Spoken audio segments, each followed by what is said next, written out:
Est-ce que Maître Gims non ndenga bongo en âme et conscience? Parce que Azana est quand la potion Mundu, vu qu'il a vendu en France trop, il est devenu français en esprit. Na conscience naie, osa sûr pena que bako e bisaye que trophée de mérite, soit oso défendre musique congolaise, na libanda mboka to rumba to boy, abo yango. Sia ou Chakira. Mais esprit Wenget, et côté tina présidence. Sia ou Chakira. Koza Ezaou, Kozana oyibi lipamboli Ezaou, opesi nani oyoyo, mwana okombele Ezaka suna garçon na Bible. Sia ou Chakira. Bawera wana babande de akobeta musique.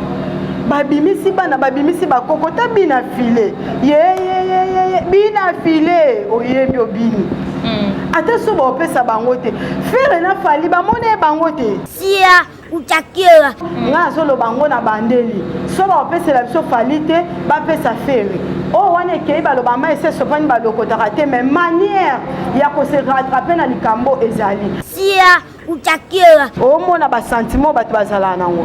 Yango na oloba Maître Gims c'est parmi des personnes au batu ba reva. Papi faut s'abonner na surprise capiche.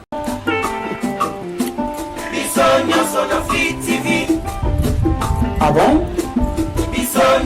Free TV Caprice, Y'a Boss, Gérisson, Motema, Margela, Manuela, Awande, ba news ya solo, ba papa na ba mama tokende, kotala chaîne na biso yo. Bisonya sona Free TV. Awande ba sango ya solo. Bisonya sona Free TV. Toto beleli, ba chroniqueur na ba chroniqueuse na biso, ya Drobelzaou, Melea, ba news ya solo, ba mama ba papa ba ya. Bisonya sona Ba Free TV. congolais na ba congolaise na ba ivoirien. Bisonya sona Free TV. Abonnez-vous massivement sur la chaîne Free TV des boss et Gérisson Manuela.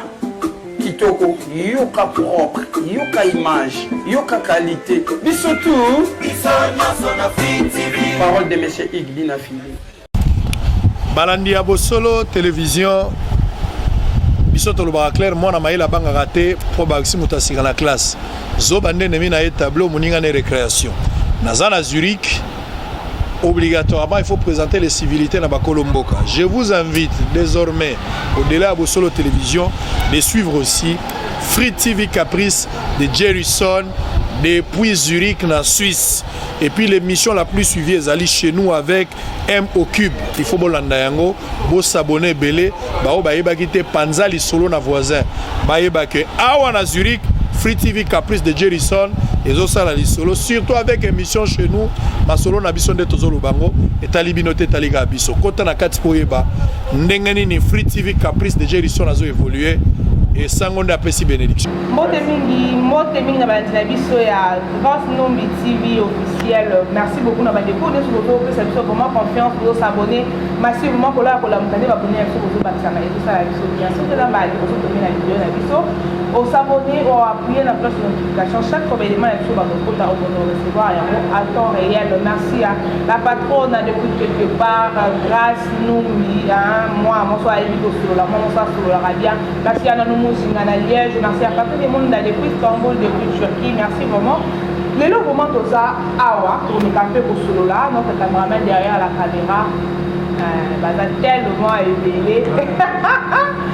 Chinois noir, il doit faire un bango et d'aller aux hommes sénateur de Tessali depuis quelque part, tout ça, le nous camper pour ce là. Par rapport à l'actualité et l'émission sur Internet et l'émission sur YouTube, parce que nous sommes chaque fois, l'actualité est là, chaque fois, et là, on est là pour le village. On est là pour le village, pour tel samedi, on a vu partout dans le monde, bateau, bateau, c'est une confiance, on a la chaîne Nabiso, pour la garba actualité, Nabiso, pour la garba analyse, Nabiso est bien fait à propre. Le nom d'un amoroti, Nabiso, moi, c'est à ma carte, moi, ça, le baranassi, mais le baramambo est important, ma casse, moi, ça, ma aide, ça là. Et on a un motif pour me café pour la partie actualité, pour Nabiso, dans Internet, bonsoir, motif. Bonjour Barbine Mongodi, la capricieuse de la presse congolaise. Toujours, bonne santé. Santé Vitoko, tous en forme, Ndeka Kozomona. Vraiment, vraiment, on a mon igara déjà, et ça déjà bien.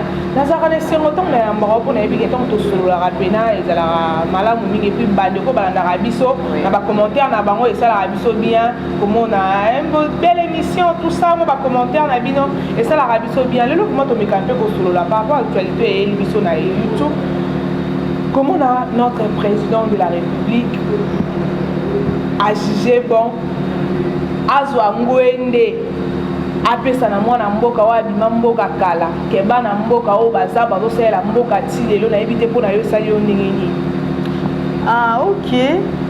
Je salue d'abord tous les abonnés de notre chaîne. Ouais, Numbi TV. Numbi TV, ouais. Je vous salue. Abonnez-vous massivement aussi sur Free TV Caprice, la chaîne de référence, la chaîne qui vous fait plaisir. Surtout aussi en Arabie, nous partagez l'émission parce que tout fonctionnera pour Bino Bozali. Le jour où vous allez décider de nous quitter tout ça sur l'émission, alors faites-nous aussi vos commentaires et que ça la mission vraiment bien. Voilà, revenons à la question Nayo. Il y a eu pour qu'il y ait un mettre Gims. Nani. Eh, on me demande bilingue. Bon, tout soit en bilingue, tout lingala, tout français. Je te salue, président Guy Loin, tout soit en bilingue. Voilà, c'était là juste pour tout ça là, tout ce qui s'abino, tout est que de partout, Bolandarabiso. Et le Kouana, Barbine, ça fait très mal. Ceux qui n'ont lobby très mal, n'ont mal, il n'y a pas battu parce que ça me fait très mal. Maître Gims, c'est notre frère, c'est un Congolais. Il a le sang congolais, peu importe où il y a Kanisa à cause à la Wana, parce qu'il est connu. Il n'a pas du Nadjanana, c'est un Congolais, sa maman c'est une Congolaise. Des pères et des mères. Des pères et des mères. Donc il est 100% sûr. À Zwanda, bien logement, bien bien, à Yambama très bien. Et quand il m'appelle Libanda Mboka, parce que je connais des personnes qui ont grandi en Europe. Le quoi les boss silencieux, papi Masuta HD moi la Belgique à Tongo. Mais à servir toujours Mboka de loin. Parce que nous sommes le roi richesse, tout avantage à une Mboka wana à construire ça à wana Congo, c'est-à-dire à que kuna zamupaya. Et maître Gims Aza Oyo à Kenda France na âge à 2 ans. Notre histoire, Moutasala, c'était général d'effort au là. Tu éviter Makambo, ni papa Zaki, n'a pas ça, qui Akim et sa famille, wana état de notre problème est que il fait très bien sa musique. Aza star au monde de Yebi, au bateau belé, barana complexe, il y a maître Gims, quelle que soit classe, classe politique. Oh, Bambongoni, ils sont complexés de mettre Gims. Ça, c'est connu. Et tant qu'on est en France, tant qu'on est là, bon monde, nous sommes fiers. Et nous avons un frère congolais. Oh, il a sa fierté dans le monde. Mais c'est quoi la chose qui a fait déborder la vase? Oh, quand on va aller à la pompe, il y a des gouttes de sopi. Et baby si c'est nana sopi mayo. Mais pourquoi il faut provoquer les gens? Au moyen de tous en Congo, nous avons des richesses. Donc bayaka donc midi pourquoi toto ba nini bazwaka. Toi basi kitoko, mibali kitoko, des personnes compétentes capables de tout faire. Donc le babongo il y a des talentés dans beaucoup. Et ça qu'à mettre Gims. Et à mettre Gims, parce qu'il y a à ça la musique, d'autant que c'est notre frère, mais on aura à Congolani.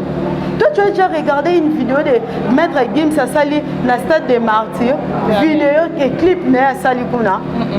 Et sur mon qui est la stade d'hiver, Maître Gims a dit qu'on a bâché qui va côté concert.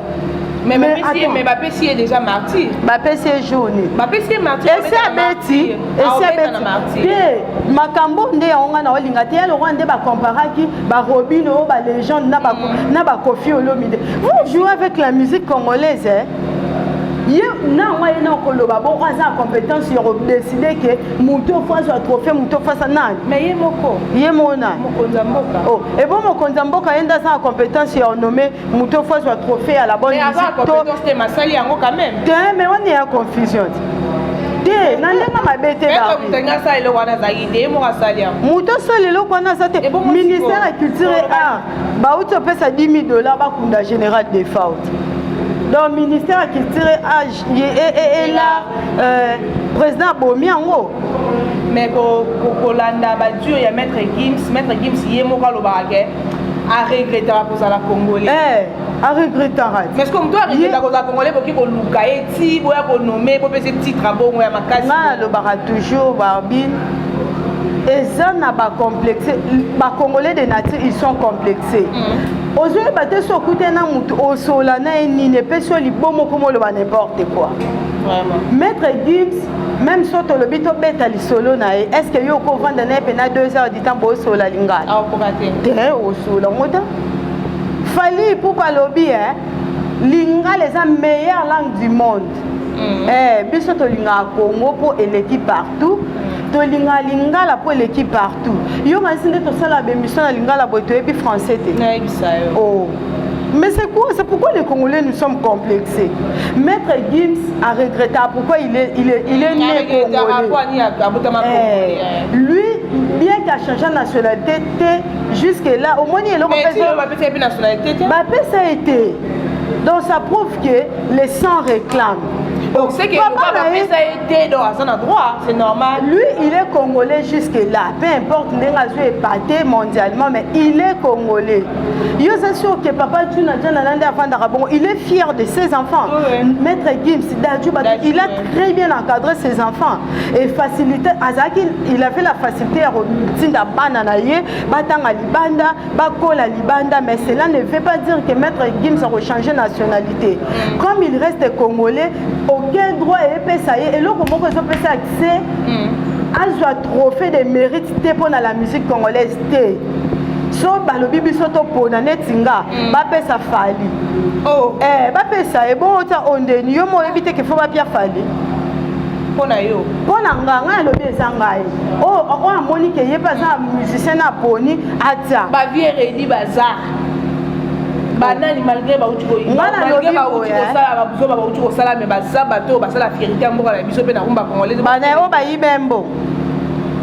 Oh, bah on va y bon, biso to na problème na bango te.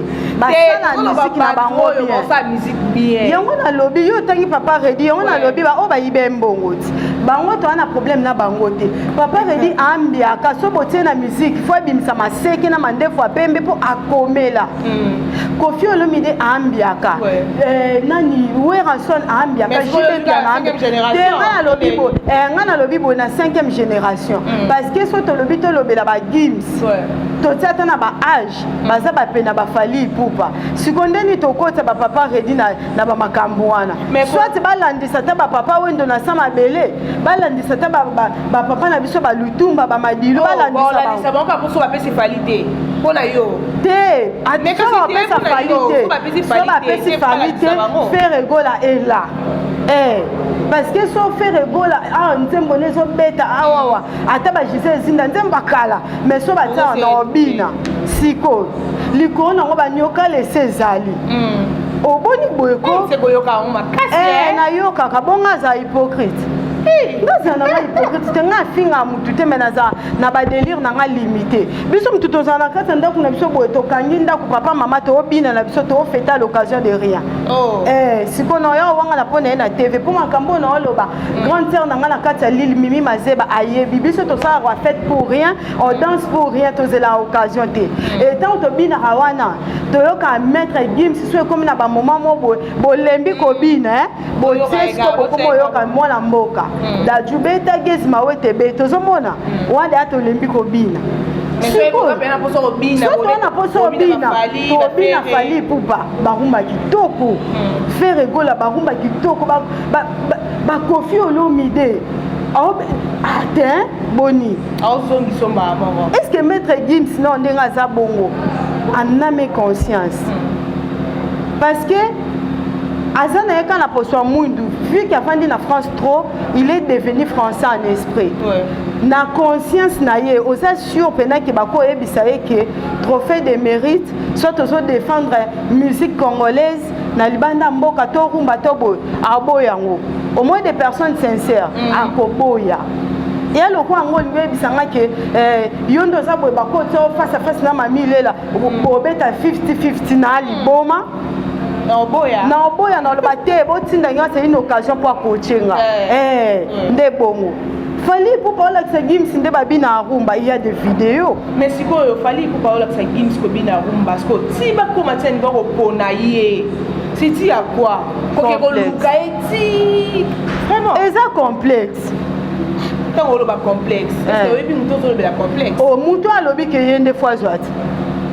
Vraiment, on a notre caméraman, élément exact, on balance les bisous, n'ayez mon mokoti à Moka, azo annoncé, n'ayez pas pessi de la bisou, maître Gims, Bende Lewana, yenda coordonné. Vraiment, et ça la passe, hein? Et puis, tous en choité, vous avez absolument en régie, et puis nous on a tout juste après. Artistes et musiciens de renommée internationale ont été faits ambassadeurs de la musique congolaise par le président de la République Félix Antoine Tshisekedi Tshilombo. À ce titre, ces célèbres musiciens ont reçu du chef de l'État les passeports diplomatiques de la République démocratique du Congo. Je pense qu'on a une carte à jouer et je pense que c'est notre rôle aujourd'hui en tant qu'ambassadeur de la musique congolaise et du Congo à travers le monde, même si on a évolué en France. On sait que Kinshasa aujourd'hui c'est la capitale de la francophonie, c'est l'endroit où on parle le plus français, c'est Kinshasa. C'est paradoxal mais voilà, donc on est super content aujourd'hui. On a été entre autres décoré, on nous a remis le passeport diplomatique et je tenais à remercier le président pour ce geste. Donc voilà, on est très content d'être vu, considéré comme ambassadeur entre guillemets et voilà, ça va être un gros projet. Par ailleurs, les deux stars ont annoncé aux garants de la nation leur projet culturel de construire dans un bref délai des studios d'enregistrement au standard international, projet dont ils ont reçu le soutien total du chef de l'État. L'idée, c'est d'ouvrir des studios d'enregistrement parce que un pays comme le Congo, une ville comme Kinshasa ou même Lubumbashi, toutes ces villes-là, c'est pas normal qu'il n'y ait pas de studios à la hauteur des studios européens. Ensuite, c'est de faire un festival annuel qui pourront ramener des artistes du monde entier. Avec les connexions qu'on a aujourd'hui avec Dadju, on est en mesure de ramener énormément de gens. Il faut que le Congo soit un lieu, il faut que ça devienne Dubaï. Ça veut dire que Dubaï c'était le désert, il n'y avait rien du tout. Le Congo c'est un pays qui a des siècles d'histoire, donc il faut en faire quelque chose. Maître Gims, un mot à Lingala. Nina Lobanin. Ok, donc en direct, Namabele Oya Père Kimbangu, ça veut dire que la terre de nos ancêtres, Ngamoko Mwarakin, Nabotama Awa, dédicace à Defa au père son âme, Yemutame Makinga, sur ses genoux, hein, dans l'avion, Air France. Nakolo Balingala, mais le col à moi la poto quoi. Voilà. Donc, Fils du chanteur congolais Juna Janana du clan Zaiko, Maître Gims et Dadju sont arrivés à Kinshasa le week-end dernier pour notamment rendre hommage au chanteur Defao inhumé à Kinshasa le 22 janvier dernier.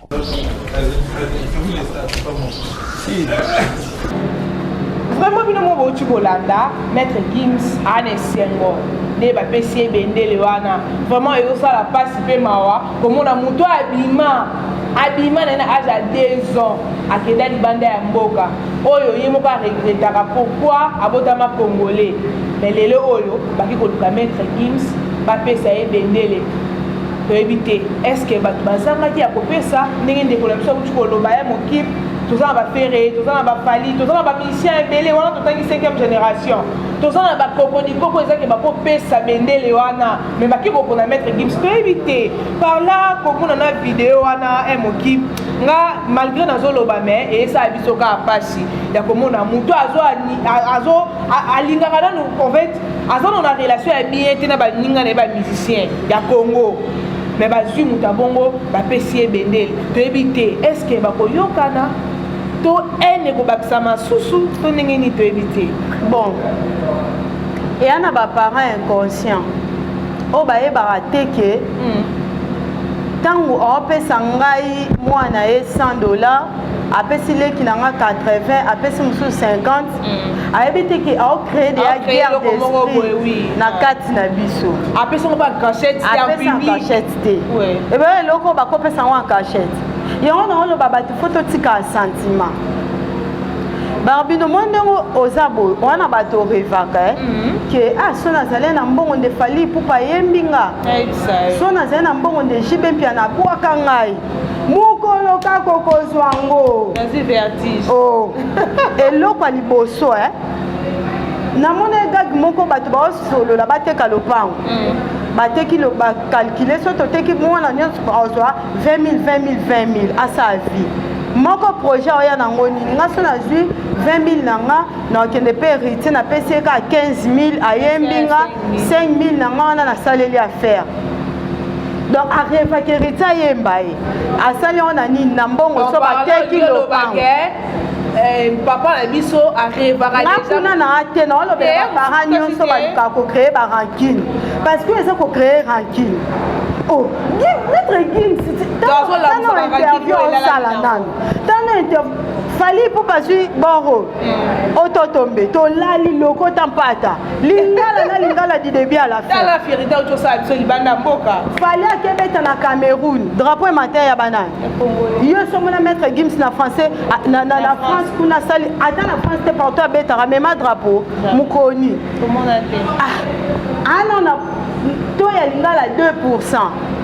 Mais la vidéo ana ba bisi aloba lingala malgré le français mais ba na biso botali maître Gims alobi lingala o ya mobimba nde biso tokana émission ta d'adjut tonalité et to biso to bengani mutu te ba bandeko na biso to boile o koza ezau kozana oyibi lipamboli ezau opesi nani oyoyo mwana okombona ezalaka suna garçon na bible garçon na bible nani nabosi ekombona ndeni leke ezau wana te Jacob oyo basali eza boye donc trophée ofela ngana bonga est-ce que ngande na sabo na okondane nyonso esalami maître Gims akozwa ngo te azongisa na ye eselo te fierté à Monique malgré nazara oyebi fierté bon muta déconsidéra ye depuis kala toconsidéraka ye te boconsidéraka ye mais sikoyo eya na moto oyo aconsidéré mpenza okekoluka ye kopesa ye ezolekela ye omoni maître Gims na kati ya motema aoloba nazwili yango nini ye mo mpe eleke boyo ebita omituna zela tokendazwa tata toluka bandeko na bango toluka tata totuna bandeko nga azoyebisa yo nga so nazwi 50 esika fe nazwa 30 elekela nga nasala ye nini est-ce que basalaki erreur to balinganga koleka to balie basimbisanga touche fo mituna baquestion wana nyonso ti to bamisie pena bazali maître Gims ye deya ayemba na nani s'il faut parler de la musique congolaise balokwa quand ce sont des grands chanteurs neti nde naza boye na reva kokangisa foto na lokwa kanza donc okangisa déjà reva te mokangisa déjà non nakangisa te nalinga nakangisa foto na ye siko mutu neti nga boso botianga na ministère ya culture nakoyebisa lokwa kanza tika place aza kuna aya akomaneka wana bamona nga naza meyenda okoche omona basentiment bato bazala nango yango na oloba maître Gims c'est parmi des personnes au bato bareva et tant occasion epesami maître Gims ayaki matanga to confondre makambo te ayaki une invitation à président te ayaki une invitation à musicien moko te ayaki ko rendre ba dernier hommage na papa de Fao il reconnaît que muto ya mema qui peut kende France na danger au bazaki nango eza de Fao seconde ni bozo mélanger makambo il fallait mettre Gims azonga na bobengisa ye boya couronner to bopese loko wana fali pupa ana kanda faire gola ana kanda fabrikasa ana kanda mais juste no balobeli yango te balobela yango te baloba ndeni biso tona si bandeko na biso ya esprit dire wana yo tala sikoyo est-ce que bango sangana te bango tu basangana bakutana bango tu bazwa pena bazwani non basangani bango so basali réunion te bamekana kolobela no mpe likambo yango te mpo bajuna kanisa baobundisa bana te kanisa te fo lobela yango te biso nde tobandaka koloba tikasi te mpona miniti nyonso tobi to bandoloba banda lelo tilobi na ntongo baoyoka biso me baosala yango te toyebi te conseil nini okopesa na bamusicien tout oyo bayambisango oyo lokwa biso mpe nde esali biso bien te boye na bamusicien tout ya mboka oyo basatandaka peut-être ke ngai nde makambo ye nde makambo na rumba totya oyo me balali balamuki surprise baketula bango daju nani maître Gims bon nga eza ku conseil te naoyebisa bango nde base révolté bakende na ministère ya culture mais oui bonga naoyebisa bango bake pa président moto aza na compétence osala makambo wana bango bakende na ministère ya culture basangani bango nyonso basalisa ata bapolo bakoma ke nous voulons notre trophée po maître Gims akozwa yango te ebanda okende olala na France trophée Congo ata yo mokotrophée ya musike atika barbine nga na olinga toloba kasi tosala ndenge nifo eloko de esalami ata babi bamarché ekosimba kaka te barbine namoni aocomprendre te nocomprendre te ndeni tooloba mambo eza na nzela mpona minute oyo biso toza kopesa baconseil na bamusicien oyo baolanda biso oyo bayoki mpe sango oyo basatandaki peut-être lelo so babi batombola mutu moko boye atombola culture ya mboka soki tokopona nani tokotya bakosala mpe ta vote art neti nga boye babandela ta vote yango nalobi boye nabandeli lisusu mboka na biso nga depuis nabotama bocalcule âge na nga te pardon mais nakuta déjà musique ya papa ya biso Koffi Olomide bawera wana babandi deya kobeta musique babimisi bana babimisi bakoko ta bina file bina file oyebi obini ata so baopesa bango te fere na fali bamone bango te nzembe na nga Jésus de Nias na biso bandeko ndeko na nga Congo central fali kuba ndeko na nga ya Équateur mo mobali obina loketu bonkoleka basi elikolo nango baza mpe kitoko baza mpe na bakocha bien maître Gims baza bien toloba nde koyokana maître Gims ayokana na maître Gims boye est-ce que bakoyokana baosala bafeaturing mpona fali déjà na maître Gims esimbaka te fali asenga ye andima te Koffi Olomide andima te loko akanza andima te nayebi te so maître Gims ondima nana baoyo nyonso andimaka baliliwen banani ce ne sont pas nos frères mais eza nini mpenza eza nini ezalaka na mito ya bakongolais nayebi te so bamusicien mboka na biso bakosangana mpo nani maître Gims alingaka no kosala no bafeaturing na baninga te toyebi te tomoni bafoto ezotambola awa ntango akomaki moto ya liboso ayambaki bango ozalaki fali mais toyebi ke fali pupa ya moko bazalaka motu ya mwa batindika cakal toyebi te parle okoloba nini mpo fali moto ayambaki bango po moto ya liboso musicien oyo bakutana na yesi te fali mais komona fali ayambaki bango na bandenge moko boye lelo komona pumbala moko babesi ye coup d'état mosusu ye mpe bandenge osatandra nango nde tomonaki ya mambo ya nani héritier wata aki obeta na mboka libanda tomoni bafoto ya fali bana na aéroport tina sale siko toyebi te parla elingaki eloba nini yango mambo peut-être ekomeli sur maître Gims bon omoni wana raison ya oloba bongo bakongolais à part motema mabe à part complice tozala nango tozala mpe qualité mosusu ya congolais ezalaka hypocrisie nalobi te ke fali aza hypocrite fali mpe abandi ocalcule te ke fali etrofana ye azwa to fere to hérité to bina file to fabrigas to Koffi Olomide to wera tomonaki ya mado alekaki nani merveille rambo abi soki eza na mutu oyo fo bapesa trophée na mboka oyo kodéfendre mboka se fali pupa kasi yango nazoloba te babande kosatandre te wana eza sikoyo baanalyse oyo biso tosala par rapport ya la musique congolaise la couleur là nani oyo azalaka soki ake amatisaka drapeau mama moi je te dis ceci maître Gims difficulté à Lingala maître Gims ne parle jamais des images congolaises maître Gims akendaka te kolakisa drapeau ya Congo kende na okende obeta boye nakebeta tant que congolais donc mutu mosusu esi aboma Congo kala mais yo oyebi yango te mpo baacte wana ezolakisa ke mpo na ye le Congo n'existe pas si tel était le cas maître Gims fo tozala na bavideo akendaka kobeta kuna toomona ke aza ndeko na biso congolais abeta musique mpo na Congo abeta musique pour la France parce que dans Congolais yango ti lelo aza ndeko na biso totika ko se tromper ba musicien na biso nga azolo bango na bandeli so ba opesa la biso falite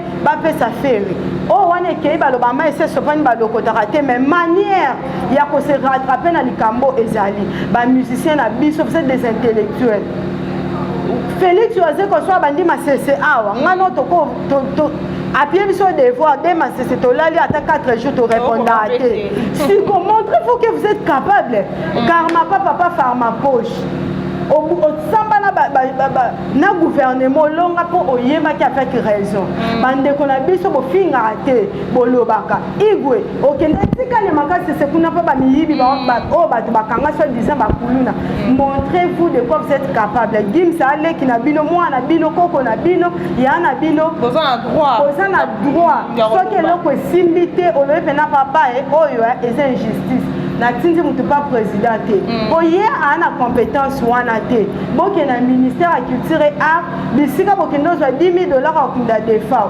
boluka pe ba force argentine ngo bisika boyiba $25,000 boye bisabango biso to boyi bolo bateke bo négocier bolo ba boyi botika hypocrisie omoni fali ayamba ki Gims c'est son frère asatanda ite mambo boya yebaki yo kanisi pena so fali ayebaki ke mais esprit wengeti ekoti tina présidence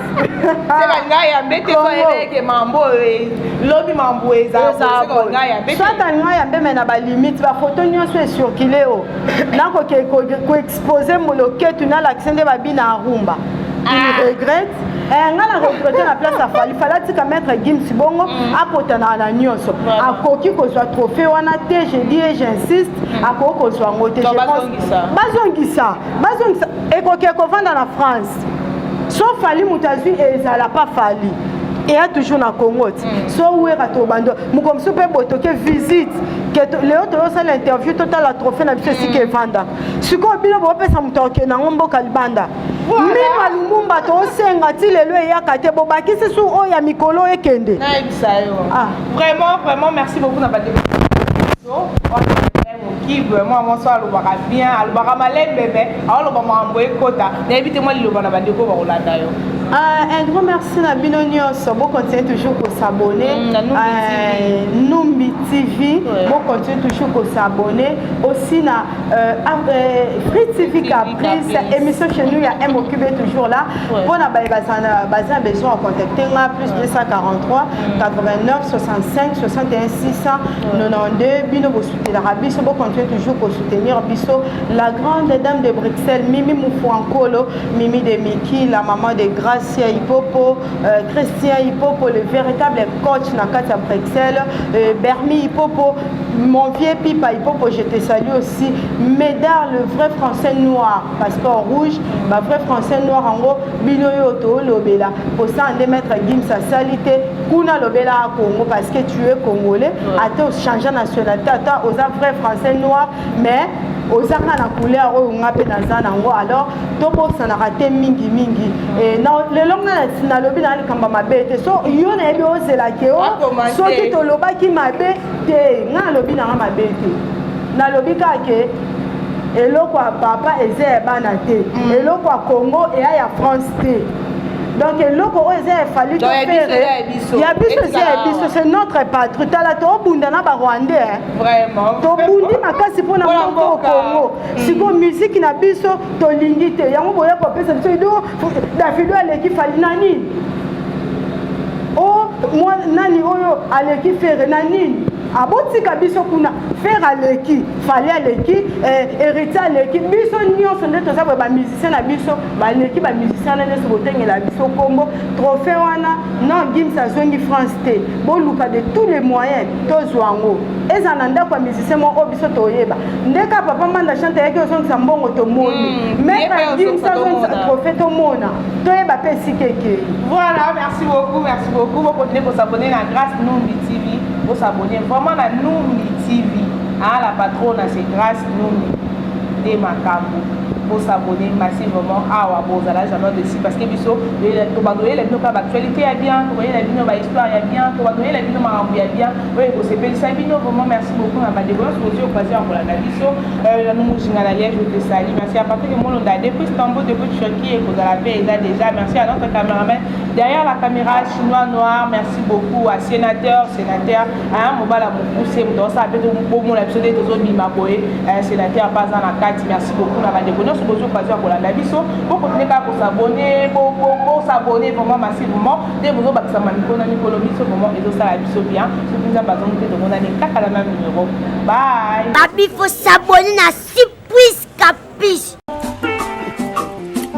Bisogna sono Free TV. Ah bon? Bisogna sono Free TV. Free TV Caprice. Y'a boss, Gérisson. Motema, Margela, Manuela, Awande, Banyuze ya solo, Papa na mama tokende, Kotala chaîne na bisoyo. Bisogna sono Free TV. Awande basango ya solo. Bisogna sono Free TV.